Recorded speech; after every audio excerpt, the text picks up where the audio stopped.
Trump, Trump, Trump, aren't you the man of the hour? So if you've been living under a rock, South Park just dropped an absolute banger of a season premiere. And quite frankly, this has to be one of the more controversial episodes yet. Guaranteed top 5, no doubt. But how and why? First, let's talk about South Park. To call South Park controversial is an understatement to say the least. This show has been in a mix of outrage and drama over the years. Matt and Trey used the show as an outlet to voice their social commentary in a well-written and satirical comedic way. And with the reputation of going after anybody and everybody with no punches being held, we have a list of, to be honest, victims of South Park. From the likes of Kanye West to the entire Scientology community. Yeah, they're like that. So anything you might think is a topic of contention, South Park has already spoken about it. The thing about South Park is that mouth breathers will usually align the show to be more anti-woke or conservative based, which isn't true. It's just that many things associated with South Park and how they go about things can be somewhat similar to most conservative viewers and media outlets, how they portray their opinions, being more willing to say something that go against societal norms, like saying slurs or other quote-unquote offensive phrases or languages, and even speak on topics that most people wouldn't dare to speak on. Because of this, it's easy to see South Park in the lens of a conservative person, but that's further from the actual case. Any real fan can tell you that South Park doesn't exist to push some political agenda. It only exists being an outrage, absurd medium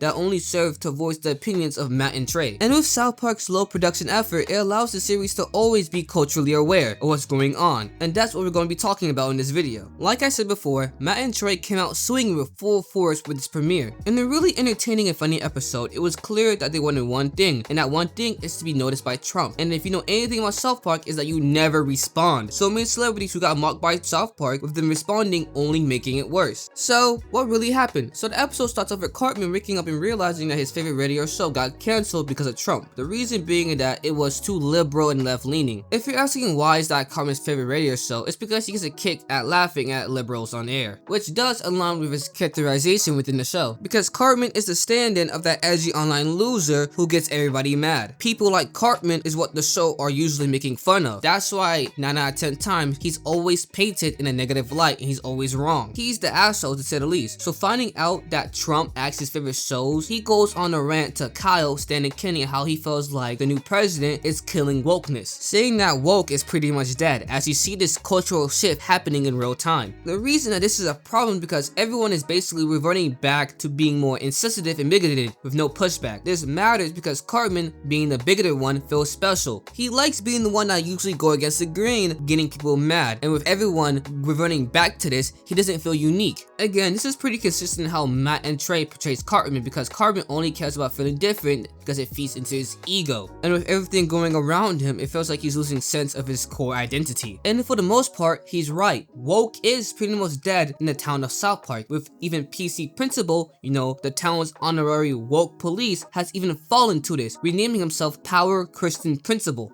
with him even announcing that the country has fallen so behind from their Christian roots and values that now they will be having Jesus Christ himself attend South Park Elementary. And wow guys, I wonder what all this means. Of course, with news of Jesus Christ being in school only to be set to push a clear agenda, the town caught wind of this, realizing what's happening with the president. We see a funny bit where Kyle's dad blames some members of the town for even voting him in office, with the same members claiming that they didn't expect for all this to happen.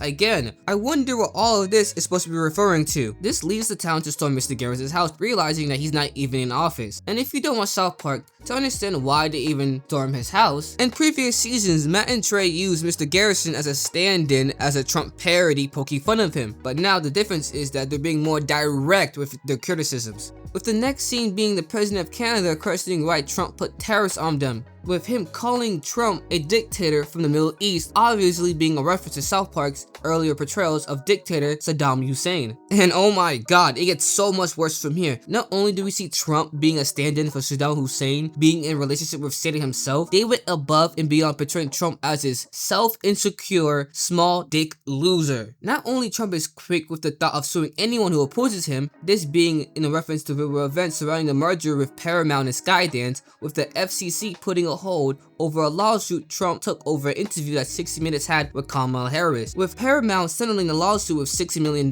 this led to Stephen Colbert calling this out being owned by Paramount, alluring that all of this seems shady, to say the least, which only ended with the cancellation of his late-time talk show, which is weird because his show was deemed highly regarded and successful. You might be wondering, how does this pertain to South Park? Well, as we all know, South Park is under Paramount, and the holding of the merger kind of messed up the production and release of the new season. Not only that, it was also interfering with the negotiation on a new deal, which was revealed to be a whopping 5-year streaming contract valuing around $1.5 billion. So yeah, safe to say, they have a lot of gripes with Trump right now. And if you want to know more about the situation, I recommend watching Johnny Tuchello's video on the matter, where he goes more in depth on the episode and the situations behind it. This is of course where I got most of my information from. I was already somewhat aware of the impending contract negotiation and the frustration from the staff of South Park, but I could never foreseen this. And so of course, in typical South Park fashion, securing a deal with Paramount, they took this as a golden opportunity to put Paramount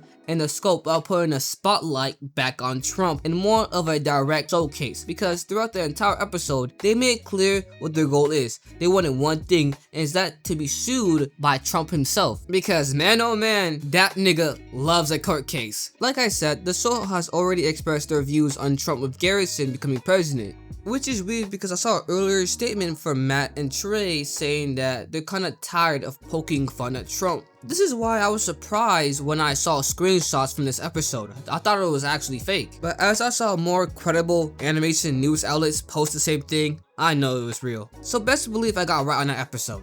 And when I say they went in on Trump, I'm talking about in it. They talked about the bombing of Iraq, Iran. They talked about how he was on the Epstein files. You know, the files that apparently never existed even though he campaigned on releasing them. And to say that the MAGA niggas are in an uproar would be an understatement, because like I said before, it's easy to associate South Park with right-wing commentary. So seeing them react to their glorious god being eviscerated is fucking beautiful.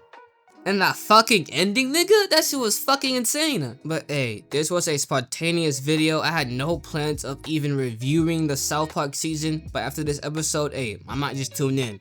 I'm your host, Taken, and we do a little reviewing around here. Peace out.